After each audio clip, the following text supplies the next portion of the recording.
Well, it's July, so you know exactly what that means now. It's been 7 years with this OG Grom. Happy Gromiversary.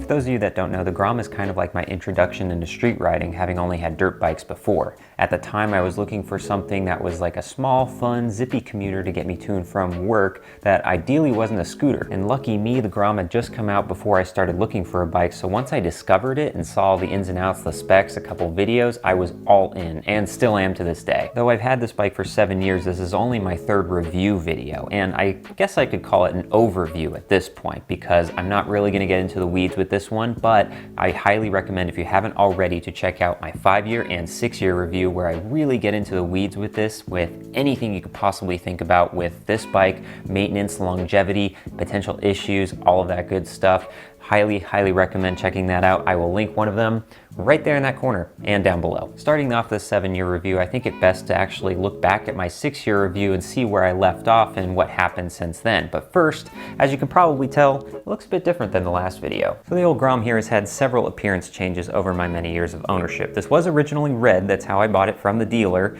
but after a year or two, I thought I'd try my hand at plasti dipping. So I plasti dipped all of the color panels, this seafoam green tealish color, and I really liked the color. I thought it came out pretty well. However, I did not do the best job at plasti dipping. Painting is not my forte, and after only about a month or two, it started to peel up. So I decided to just peel all of it off. That's the good thing about plasti dip, is you can get rid of it pretty easily, and decided to just get some white shrouds in the front to go with a kind of red-white color scheme, and it stayed that way for quite a while. But then about 2 years ago, I got a wild hair and figured I'd try my hand again at painting the shrouds, this time painting it with actual paint, not plasti dip. And on top of that, I wanted to go with this kind of weird tribute thing for the VW Polo Harlequin. It's a very 90s theme. All of the different panels are different colors of yellow and red and blue and teal.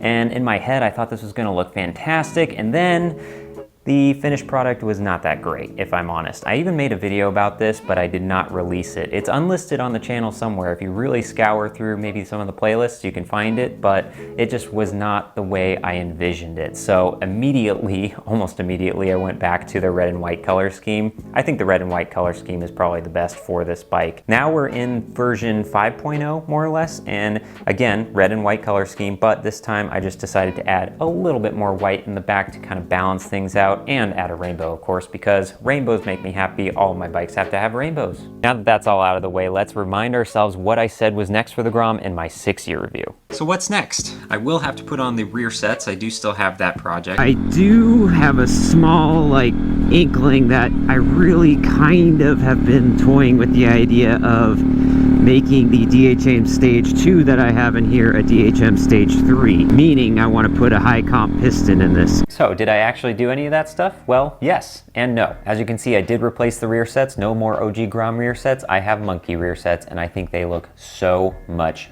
better. So I did not end up going with a DHM Stage 3 high comp piston. I kept the OEM piston in there. That's practically brand new. It only has 1,500 miles. And with an OEM piston, it still rips. In fact, the dyno confirmed that with over 21,000 miles, this thing makes over 12 horsepower with a basically stock engine and just a bunch of go fast parts attached to it. So beyond what I said I was going to do last year, I added a couple other things. I went with new swing arm bushings from Man of the Box, the bronze ones. That was highly needed. Those old rubber OEM bushings were just absolutely destroyed. Speaking of destroyed, one of the other things I had to replace was my throttle cable. It was on the verge of breaking in half, and I also replaced my clutch cable as well because it's the same age, might as well. And that's honestly it for this year. Nothing has happened beyond that. In fact, it stayed dormant pretty much in hibernation for 6 months in the corner, but I will say I was really impressed with the fact that once I pulled it out and started it up, it was like it was ridden yesterday. There really is nothing to go wrong with these bikes. Maybe you encounter a dead battery, but that's pretty much it. So let's talk really briefly about my master spreadsheet. I track every dollar that goes into this Grom from day one.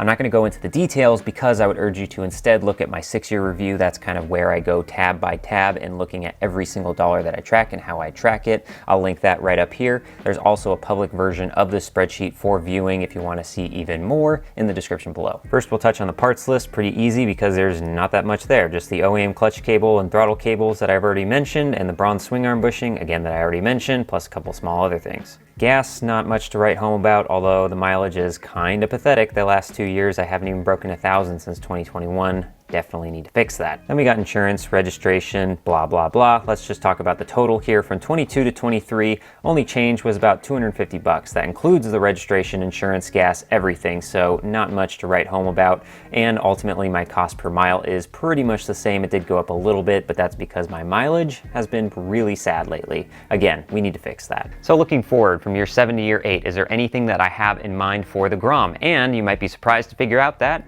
no, I don't. Similar to last year, the only thing that I have planned are oil changes, and if something breaks, I'll fix it. In fact, I just did a full refresh on the bike, so even then, I don't have to do anything really for about another 6 months or so, so it should be pretty smooth sailing. I will say 2 things. Number 1, I do want to add more mileage on this bike. I'm really upset that I haven't been putting at least 1,000 miles on the bike each year for a couple of years now, and that really needs to change. I want to keep going with the mileage. I'm really proud of the fact that I have over 21,000 miles, but let's get it further. Let's get it to 25, let's get it to 30. The other thing I'll say is that I'm always surprised year after year just how reliable this Grom is. There have been a couple of small little problems, but every problem was easily fixable and cost effective. It was pretty cheap to get OEM replacements for any of the things that truly went wrong with this bike. As long as you do regular maintenance, oil changes, upkeep on a regular basis, you're gonna have a bike that lasts a lifetime. And finally, I'd like to open it up to you, the viewer. Put in the comments any questions that I maybe did not look at or anything that's specific to you. If you have different situations like you're looking at Groms and you're interested in getting one and haven't had one, or you have had one and you're just more interested in the longevity, anything like that, I think I can provide some insights with my experience. I'll be replying to everything in the comments down below, and who knows, if we get enough, maybe I'll do another response video where I kind of talk about these and go into a little bit more detail. But until then, I'm gonna go do the first thing that I said I was going to do from year 7 to year 8, which is ride more. So if you will excuse me, I'll be on my way. See ya.